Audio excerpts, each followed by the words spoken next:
Good morning my all friends. দেখো আমি কিন্তু কথা মতো হরিদ্বারের ব্লগ নিয়ে চলে এসেছি।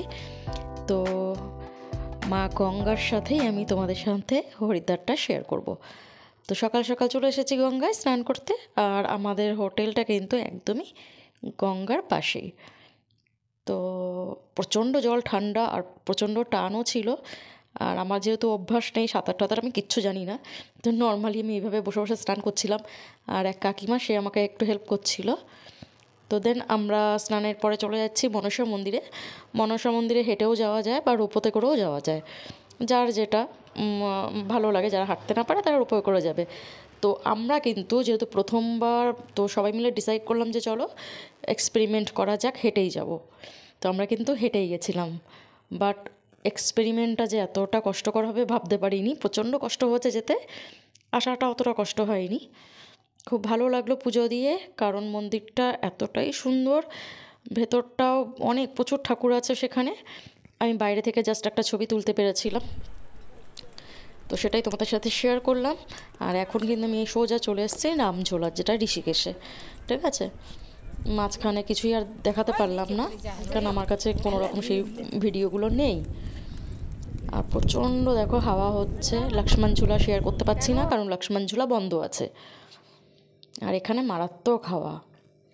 আর ঋষিকেশে এখানে তো প্রচুর ঠাকুরের মন্দির। আমি সমস্ত ঠাকুরের মন্দিরগুলোও তুলিনি, জাস্ট একটা ঠাকুরের মন্দিরই আমি তুলেছিলাম, লক্ষ্মীনারায়ণের যে মন্দিরটা। এই কাকিমারা ছিলেন আমার সাথে, তো সবারই ফটো তুলছিলাম, ভিডিও করে দিচ্ছিলাম। তো দেখো জিনিসটা খুব সুন্দর দেখতে। আর এই যে সেই মন্দিরটা বেশ ভালো লাগলো দেখতে। অ্যাকচুয়ালি ঋষিকেশ এই সমস্ত কী বলতো জায়গাতে খালি মন্দির আর মন্দির, প্রচুর মন্দির, এতটা মন্দির ধারণা করা যায় না, তো সব দেখেও শেষ করা যায় না। তো যাই হোক, আমরা এই মন্দির দেখে না তারপরে হোটেল যাওয়ার পথে আমরা গেছিলাম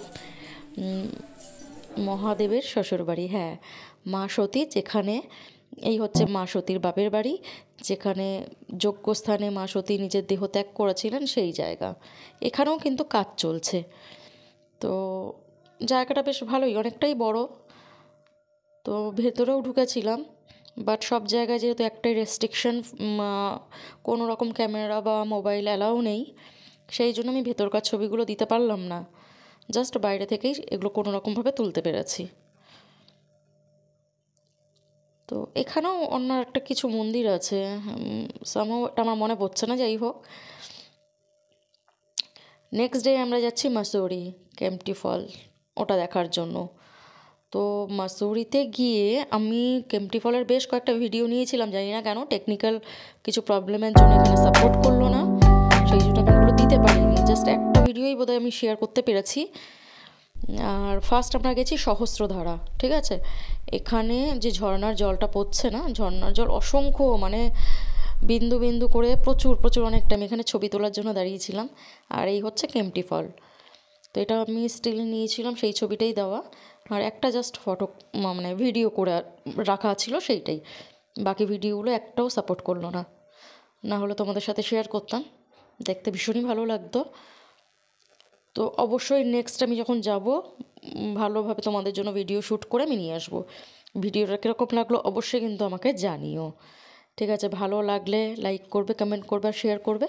আর তোমাদের মতামত কিন্তু অবশ্যই আমায় জানিও কীরকম লাগলো। এটা হচ্ছে সন্ধেবেলা আমরা গঙ্গা আরতি দেখতে গেছিলাম সেখানে। আর এখানে মা গঙ্গাকে আমি পুজোও দিয়েছি।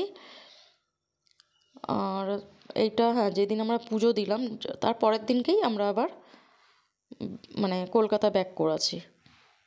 তা আরতিটা দেখতে ভীষণই সুন্দর, যে রকম মন্ত্র হয়, মন্ত্র উচ্চারণ বা আরতির সময় যে গানগুলো হচ্ছিলো ভীষণ ভালো লাগছিল। তো চলো আজকের মতন এখানেই টাটা। তোমরা প্রত্যেকে ভালো থেকো, সুস্থ থাকো, অলওয়েজ হ্যাপি থেকো। চলো।